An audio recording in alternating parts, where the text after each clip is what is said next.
Imagine that you, your best friend, and some of your other friends are playing on the basketball court. After some time, while you were playing, you noticed that your best friend was missing. You searched for him and literally asked everyone if they had seen him anywhere. But still you couldn't find him. You returned home after that. And the very next day when you woke up, the news that you heard was of the suspicious death of your best friend. You will be shocked, right? Have you ever heard of a boy named Kendrick Johnson? On January 11, 2013, the body of 17-year-old Kendrick Johnson was found in the most unusual of circumstances, upside down and surprised and suspicious, rolled up in a school gym mat. What would have happened to him? Let's find out. Before diving into the video, hit subscribe for a front row so that you won't miss out on our interesting content and be a part of the adventures. Kendrick Johnson lived with his family in Valdosta, Georgia, and attended Lowndes High School. His family and friends described him as a sweet and quiet boy. He was a three-sport athlete and dreamed of playing professional football. But those dreams were cut short when his body was found by some students entering the gymnasium, rolled up in a standing gym mat. His sneakers were shoved behind his knees, but investigators quickly closed their case on the theory that Johnson had simply fallen into the mat while reaching for one of his sneakers. Johnson did have one arm stretched above his head and the other down around his waist as though struggling for his shoe. He was just in his socks. Students had also told police that it was common for them to leave their belongings in the mats when they didn't want to pay for a locker. The mat in which Johnson was found was around 6 feet tall. When rolled up, the mat left a 14-inch hole in diameter in the center. Johnson's shoulders measured 19 across, and he was 5 feet 10 inches tall.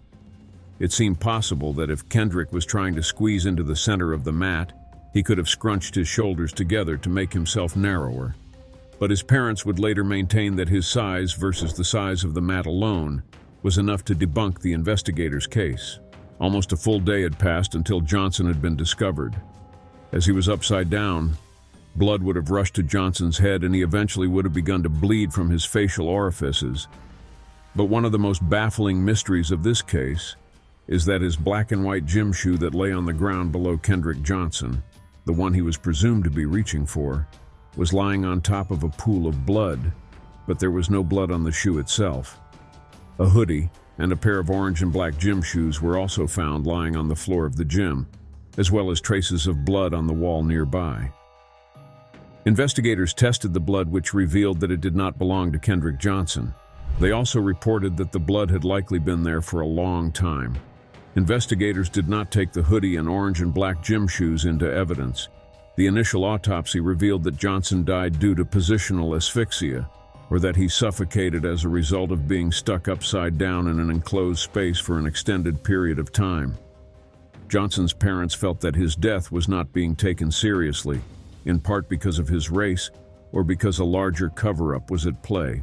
Johnson's parents were suspicious of the investigation from the beginning. They believed that the sheriff's department was too quick to rule out foul play as a cause for Johnson's death, considering that within 24 hours of finding Kendrick Johnson's body, they concluded that it was an accident. Johnson's parents argued that if this was an accident, how could no one have heard Kendrick call for help in a high school of over 3,000 students? We can't blame them. Kendrick Johnson was black and the Lowndes County Sheriff, Chris Princes, and his investigators were all white. The family's attorney, Chevenay King, expressed that if Kendrick had been white, the case would have been handled differently. Kendrick Johnson's parents released a photo to the media of their son's face as he lay in the funeral home. The photo, in which Kendrick Johnson's face is extremely swollen, almost does not look human. The public was horrified by the photo and began to rally around the Johnsons in their quest for the truth. On May 8, 2013, a judge granted Kendrick Johnson's body be exhumed. A private pathologist was hired to carry out a second autopsy. This time, the autopsy revealed that Kendrick Johnson had suffered hemorrhaging on the right side of his neck, which meant that he likely died from blunt force trauma. The pathologist concluded his death was not an accident. On top of this, the second autopsy revealed that some of Johnson's organs were missing, and in their place, his body had been stuffed with newspaper. Everyone was shocked after hearing this. The Georgia Bureau of Investigations claimed that when the body was sent to the funeral home after the first autopsy, Johnson's organs had been put back inside the body. However, the coroner said these organs were not sent to the funeral home because they were too decomposed and were instead disposed of beforehand. The funeral home said that it received the body without organs, which it replaced with paper or sawdust, as is common practice while embalming.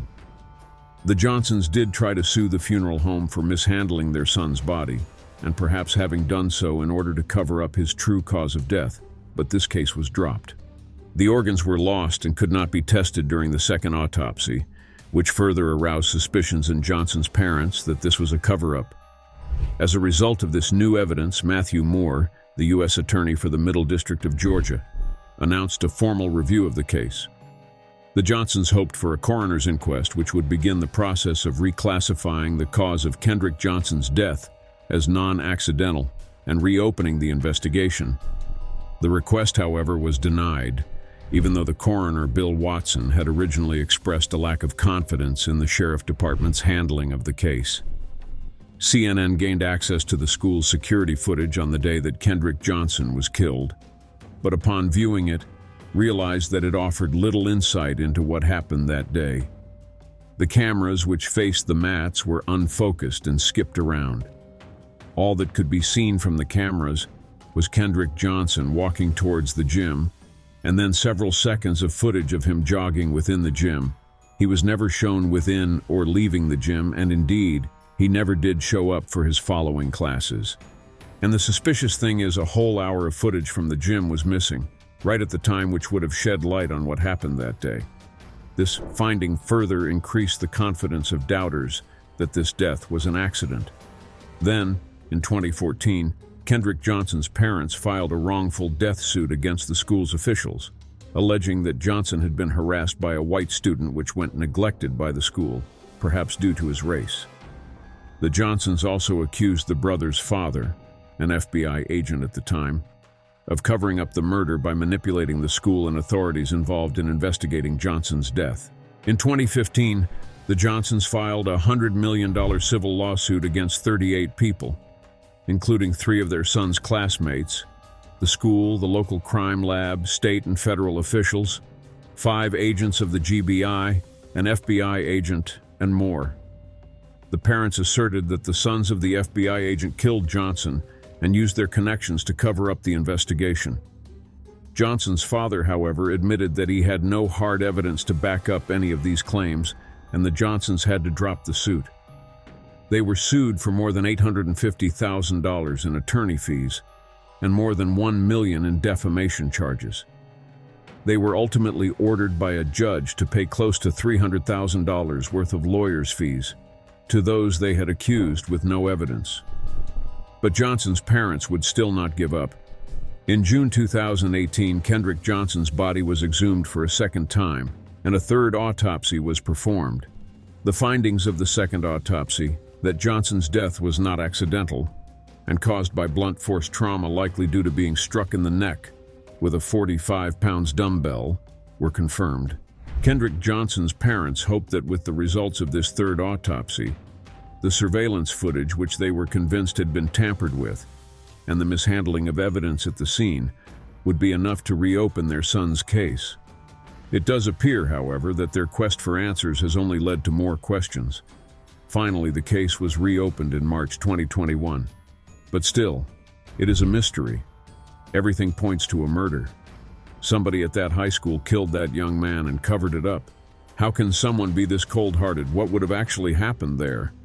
Johnson's body was exhumed more than 2 times, and every time they cross-examine, they are getting evidence which are completely pointing to a murder. There is really something going on between those FBIs. Why are they ignoring the fact that the kid's organs were removed at the time of the funeral? Let's wait and see what happened to him.